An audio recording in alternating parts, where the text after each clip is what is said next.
दोस्तों आज हम स्टार्ट करते हैं जीव विज्ञान के मोस्ट इम्पोर्टेंट क्वेश्चन जो आपके सभी एग्ज़ाम के लिए बहुत ही ज़रूरी है। मोस्ट इम्पोर्टेंट क्वेश्चन जो हर प्रकार के एग्ज़ाम में पूछे जाते हैं। आप यहां से एक बार पढ़ के चले जाइए, आपके किसी भी एग्ज़ाम में मोस्ट इम्पोर्टेंट क्वेश्चन आराम से आपका पेपर सोल्व कर सकते हैं। तो चलो स्टार्ट करते हैं हम क्वेश्चन नंबर 65 से, जो किसके बारे में पढ़ेंगे, ऊतकों के बारे में, टिश्यू के बारे में। क्वेश्चन नंबर 65 से स्टार्ट करते हैं। एक संयोजी ऊतक है, कौन सा है एक संयोजी ऊतक? कोलेनकाइमा, रक्त, स्क्लेरेनकाइमा, पेरेनकाइमा। तो इसका आंसर होगा बी, रक्त। रक्त एक संयोजी ऊतक है। रक्त एक संयोजी ऊतक है। संयोजी ऊतक मानव शरीर में एक अंग को दूसरे अंग से जोड़ने का कार्य करता है। यह प्रत्येक अंग में पाया जाता है। संयोजी ऊतक का विशिष्ट कार्य संयोजन करना, अंगों को आच्छादित करना, उन्हें सही स्थान पर रखना है। प्राणियों में संयोजी ऊतक के मुख्य घटक में कोलेजन नामक प्रोटीन होती है। कौन सी प्रोटीन होती है? तो कोलेजन नामक एक प्रोटीन होती है। क्वेश्चन नंबर 66, पेशी ऊतक कितने प्रकार के होते हैं? 2, 3, 4, 5। तो इसका आंसर 3। तो पेशी ऊतक कितने प्रकार के होते हैं? 3 प्रकार के होते हैं। देखते हैं कौन कौन से होते हैं। पेशी ऊतक अनेक लंबे बेलनाकार तंतुओं से बना होता है जो समानांतर पंक्ति में व्यवस्थित होते हैं। यह तंतु कई सूक्ष्म तंतु से बना होता है जिसे पेशी तंतु कहते हैं। सामान्यतः शरीर की सभी गतियों में पेशियां मुख्य भूमिका निभाती हैं। पेशी ऊतक 3 प्रकार के होते हैं।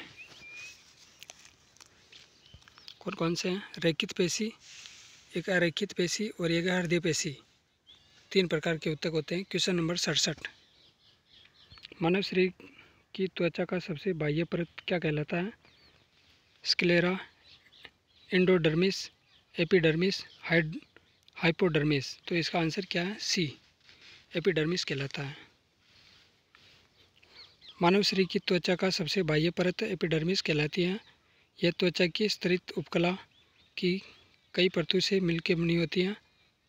यह शरीर के अलग अलग भागों में अलग अलग मोटाई की होती है। बाह्य त्वचा में कोशिकाओं की आकृति 4 प्रकार की होती है। कौन कौन सी है 4? एक सल की परत, स्वच्छ परत, कणिकामय परत, एक है अंकुरत या प्रोही परत। आगे देखते हैं क्वेश्चन नंबर 68, निम्नलिखित में से कौन सा हिस्सा मानव त्वचा का सबसे भारी हिस्सा है? कौन सा है? Epidermis, dermis, hypodermis, nerve fibre. तो इसका आंसर है एपिडर्मिस सही है। क्वेश्चन नंबर 69, निम्नलिखित में से संयोजी ऊतक नहीं है। तो कौन सा नहीं है संयोजी ऊतक? तंत्रिका कोशिका, उपास्थि, अस्थि, रक्त। रक्त भी है, अस्थि भी है, उपास्थि भी है। शायद इसका आंसर ए सही है। ए एक संयोजी ऊतक नहीं है। आंसर देखते हैं। ए सही है इसका आंसर। और तीनों ही है लेकिन एक नहीं है।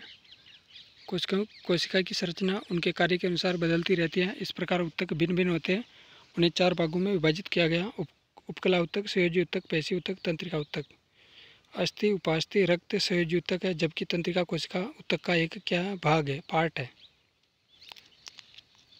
क्वेश्चन नंबर 70, स्क्वेमस एपिथेलियम ऊतक फेफड़ों के अलवेली और जानवरों के अन्य हिस्सों में पाया जाता है जहां संकुचन और विश्राम होता है। कहाँ होता है विश्राम? किस प्रकार का होता है विश्राम? है स्थायी होता है, अस्थायी होता है, नहीं होता है, एक होता है, नियमित होता है। तो इसका आंसर ए, अस्थायी होता है। क्वेश्चन नंबर 71, किस प्रकार की कोशिका से त्वचा बनी होती है? तो किस प्रकार की से बनी होती है? अधिचर्म कोशिका, मर्दूतक, स्थायी ऊतक, संयोजी। तो इसका आंसर ए सही है। एपिडर्मिस कोशिका से बनी होती है, अधिचर्म कोशिका से। इसके बारे में भी आप पढ़ सकते हैं। क्वेश्चन नंबर 72, ऊतक के प्रकार ग्रंथियाँ बनाते हैं। किस प्रकार की ग्रंथियाँ बनाते हैं ऊतक के प्रकार? तंत्रिका, एपिथेलियम, मांसपेशी, संयोजी। तो इसका आंसर है एपिथेलियम। एपिथेलियम ऊतक के प्रकार ग्रंथियाँ बनाते हैं एपिथेलियम प्रकार की, यानी उपकला प्रकार की। इसके बारे में आप पढ़ सकते हैं उपकला के बारे में। क्वेश्चन नंबर 73, जंतु कोशिका में वृक्क को यांत्रिक समर्थन प्रदान करने के लिए डैश डैश डैश एपिथेलियम इसकी आंतरिक परत निर्मित करता है। क्या करता है? तो एक आयतफलकी या क्यूबोइडल जो है इसमें डैश डैश में आ जाएगा। तो इसका आंसर ए सही है, आयतफलकी। परत निर्मित करता है। ए सही है। क्वेश्चन नंबर आगे देखते हैं 74। ऊतक के प्रकार ग्रंथियाँ बनाते हैं, तो कौन से प्रकार ग्रंथियाँ बनाते हैं? तो एपिथेलियम, बी सही है इसका आंसर। Question number 75। हिस्टामिन स्रावक कोशिकाएं किसमें पाई जाती है? तो संयोजी ऊतकों, फेफड़ों, तंत्रिका ऊतकों, पेशी ऊतकों। तो इसका आंसर है संयोजी ऊतकों में पाई जाती है। संयोजी ऊतकों यानी ए। हिस्टामिन स्रावक कोशिकाएं संयोजी ऊतकों में पाई जाती है। प्राणियों के संयोजी ऊतकों में मुख्य घटक कोलेजन नमक प्रोटीन होती है। इस संयोजी ऊतक में प्राय तंतु कोरक जो तंतु को जन्म देता है। माँ भक्षाणु एक मास्ट कोशिकाएं होती है जो हिस्टामिन का स्रावण करती है। Question number 76। एरियोलर ऊतक या अवकाशोत्तक के बीच एक पूरक ऊतक फिलर टिश्यू का काम करता है। तो इसका आंसर होगा ए में त्वचा, बी में मांसपेशी, त्वचा और मांसपेशी, त्वचा और हड्डियाँ, रक्त और त्वचा, हड्डियाँ और मांसपेशियाँ। तो इसका आंसर होगा ए। ए के अंदर क्या है? त्वचा और मांसपेशियाँ। तो इसके बारे में भी आप पढ़ सकते हैं। Question number 77। निम्न में लाल संवहनी संयोजी ऊतक है, कौन सा है? तो प्लाज्मा है, श्वेत रुधिर कणिकाएँ हैं, रुधिर है, लाल रुधिर कणिकाएँ हैं। तो इसका आंसर रुधिर, सी सही है। रुधिर एक प्रकार का तरल संयोजी ऊतक है। रक्त का निर्माण लाल अस्थिमज्जा में होता है तथा भ्रूण अवस्था में किस में होता है? प्लिया में होता है। रक्त का पीएच कितना होता है? 7.4, हल्का क्षारीय होता है। रुधिर लाल रंग का चिपचिपा सा, जल से कुछ भारी, अपारदर्शी, इसे संवहनीय संयोजी ऊतक भी कहा जाता है। Question number 78। ऊतक ग्रंथियों का निर्माण करते हैं, किस प्रकार की ग्रंथियों का निर्माण करते हैं ऊतक? बी मांसपेशी, वाहिका, संयोजी तंत्रिका। तो वाहिका, बी सही है इसका आंसर। वाहिका ऊतक ग्रंथियों का निर्माण करते हैं। ये ग्रंथि कोशिकाओं का ऐसा समूह है जो शरीर के विकास के लिए आवश्यक हार्मोनों और प्रोटीनों का स्त्राव और संश्लेषण करती है। इसका आंसर बी सही है।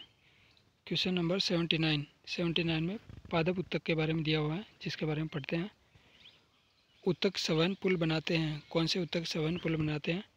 जाइलम और स्थूलकोण ऊतक, जाइलम और मृदूतक, जाइलम और फ्लोएम, जाइलम और दृढ़ोतक। तो इसका आंसर संवहन पुल बनाते हैं। तो कौन से ऊतक होते हैं जो संवहन पुल बनाते हैं? तो आंसर देखते हैं इसका। इसका आंसर सी सही है। सी में क्या दिया हुआ है? जाइलम और फ्लोएम दोनों ही होते हैं जो संवहन पुल बनाते हैं। सी आंसर है। इसके बारे में भी आप पढ़ सकते हैं।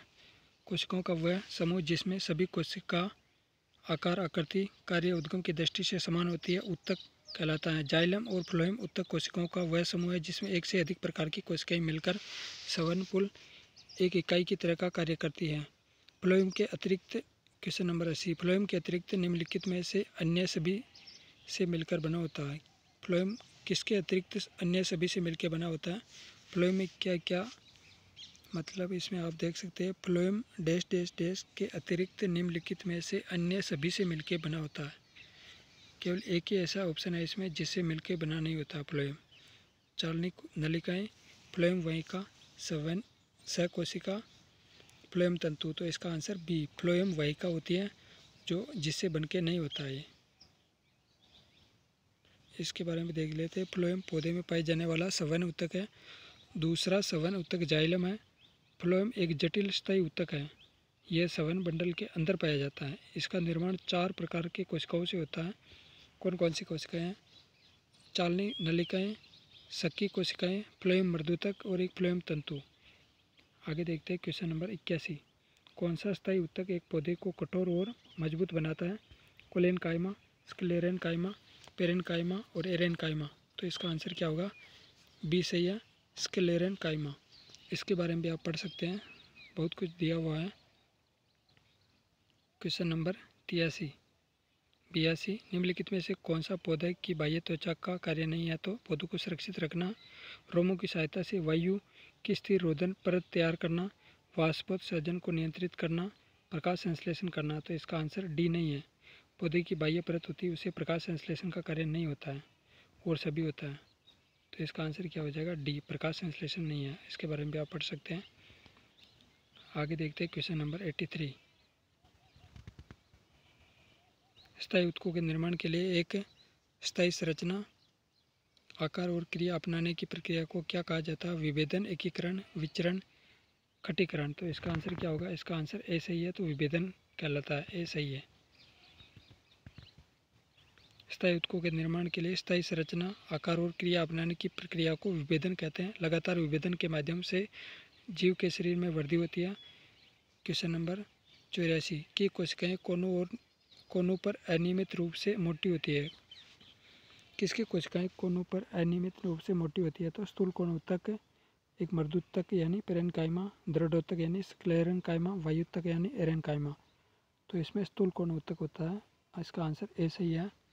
उसकी कोशिकाएं अनियमित होती है और कोनों से मोटी होती है। इसके बारे में भी आप पढ़ सकते हैं, बहुत कुछ दिया हुआ है। क्वेश्चन नंबर 85 85 ऊतक में कोशिकाएं जीवित, लंबी और कोनों पर अनियमित रूप से मोटी होती हैं। तो इसका आंसर होगा कोलेनकाइमा। कोलेनकाइमा सी आंसर सही है। आज यहीं पर समाप्त करते हैं। कल से क्वेश्चन नंबर 86 से स्टार्ट करेंगे। ठीक है दोस्तों, धन्यवाद।